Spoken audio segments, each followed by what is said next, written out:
Hey everybody, Casey here with Life Abstract Gaming, and this week I want to talk about a game announced all the way back in 2011 that has finally been sort of released to the public. Fortnite.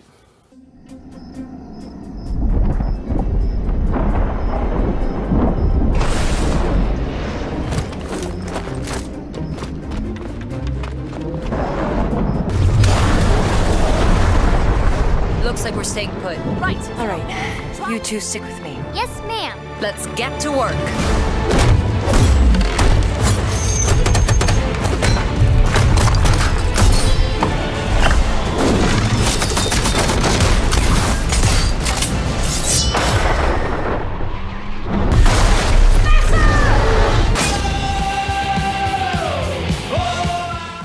Fortnite by Epic Games is about an apocalyptic storm that wipes out 98% of the population and spawns zombies called husks that pretty much attack anything on sight. You actually play the role of a commander who controls different heroes on missions to build storm shields that push back the weather anomaly to reclaim the land. To protect these shields from the husks, your heroes are able to use resources from the area to build elaborate forts and traps around the shields and other objectives. Fortnite is a pretty blatant game mashup of a lot of popular concepts. It's primarily a third-person co-op shooter and crafting game, but it's also a build/create type game, a tower defense game, a class shooter, a loot shooter, and an RPG with several branching skill trees. The moment-to-moment gameplay consists of hacking objects with a pickaxe, building structures, and shooting down hordes of zombies with friends. These three things together all work fine, especially the building, which takes a little time to get used to, but after is surprisingly easy and deep.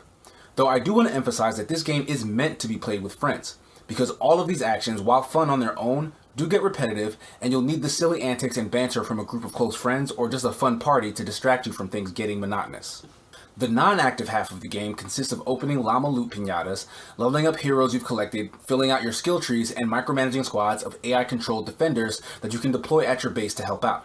These are the things that get a bit more complicated, and I think Fortnite kind of knows this because it actually locks up a lot of these features for later, turning most of these tasks into quests where you just follow prompts in the menu.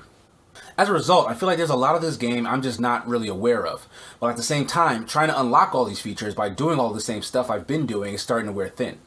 Rather than feeling like I'm getting better at the game, I feel more like I'm getting the rest of the game. It's kind of a strange limbo I find myself in, where the game at first seems interesting enough to make me want to learn more, but because there's so much more to learn, Fortnite takes a painfully slow approach to giving me access to those advanced features. So now I'm starting to get bored with what's available, and too impatient to wait for the rest to unlock. This isn't helped by the fact that I think the early game levels are a bit too easy. The best part of the game is building the forts, but you and a decent team can wipe out all zombies long before they put anything you've constructed to the test. In most cases, at least early on, you can get by with very minimal attention to your builds. Now, it sounds like I have mostly criticisms for the game, and while that's true, I do see a lot of potential in it. And potential is really important because, like I said before, Fortnite has only been sort of released. It's currently in a paid early access state. All the loading screens remind you that this is still a beta version of the game, so a lot of the game might actually change by the time it's fully released sometime in 2018. And by then, it's intended to be a free-to-play title, so anybody will be able to check it out for themselves. So, are you currently playing Fortnite? Are you planning to, or will you wait and see how things change by the time it's released for free? Let us know. We're listening.